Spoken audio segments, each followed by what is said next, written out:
but I'm always looking for that next person because they're eventually going to be a senior. So if somebody's undeclared, what I'm looking for is basically for them to come up to me and say, "Hi, my name is Jackie Nett, and I'm looking for an internship or a job shadow," and maybe just give us an idea of what you might be interested in. Supply and demand planning or procurement, human resources, and we'll kind of take the conversation from there. But just come up, be confident, and give us an idea of what you're looking for, even if you are undeclared. Usually when I ask, what do you want to do? So get an idea of your head of like, if you had an ideal job, what would it be? Do you want to be in sales? Do you want to do a marketing role? So just tell them exactly what you want, because there's hundreds of employers at the career fair and somebody's going to have what you're looking for. So be very straightforward with that.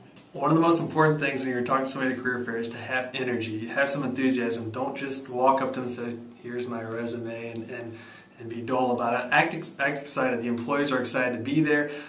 They've taken time out of their schedules. They want to get to know you. They want to talk to you. So just have energy, have enthusiasm, and be excited. I want to see the freshmen because I want them to use it as a developmental tool.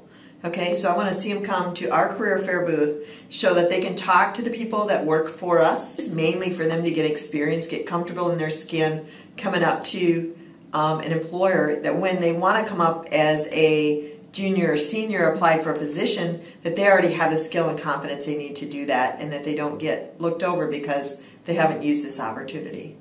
Prior to coming to the career fair, you need to have your 30-second elevator speech down so that whenever you walk up, you introduce yourself, you have a firm handshake, look them in the eyes, say hello and your name, and then give a 30-second spiel on yourself. It should be a summary of what's in your resume, but not a reiteration of every single point on your resume. Yeah, the best conversations for us are really when students think about what they want to learn from the career fair and not just focus on making a good impression. That will happen naturally if you have good questions and you know what you want to find out. So for me, I don't mind if you're trying to figure out if you want tax or audit, or if you're trying to find out about the firm, or you want to know our client base. I just want to answer the questions that are most important to you, and that's a much more genuine conversation than students that take that few minutes as, I have to make the best impression and I'm going to ask the questions that are good questions to ask. I would much rather answer a question that's what you really want to know and what you want to get out of the career fair, even if you think it's just a really basic question. So now that I'm kind of on the other side of the table and doing some of the interviews, one of the do's is definitely show an interest in the company, get a good understanding of what the company does or what your role would be. Sometimes it's not always available online. Kind of the best way to do it is to talk to family or find someone that's somewhat in the industry and get their kind of personal view and ask them what they do. And then when you go to the employer, you'll have a much better idea of what the company does. Be very interested in the company you're interviewing with. I think it's important to know how to pronounce their name, do some research on the computer, look at their website, and kind of really be interested and know some facts. That's what recruiters really like to hear. Yep, so my name is Victoria. I am a senior consultant at Protiviti.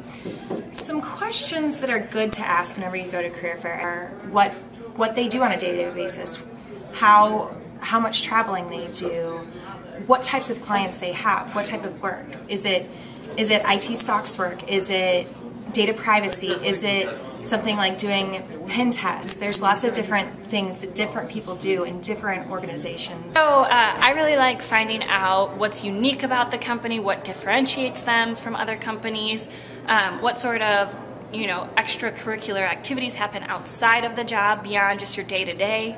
So for instance, at Groupon, we have employee resource groups. So there's a Women at Groupon group, there's Blacks at Groupon, there's all sorts of different, I like to bike, so I want to do that after work and find other people at Groupon who do that. So don't be afraid to ask, beyond just day-to-day, what could my role look like, but what other options do I have at the company to get to know other people.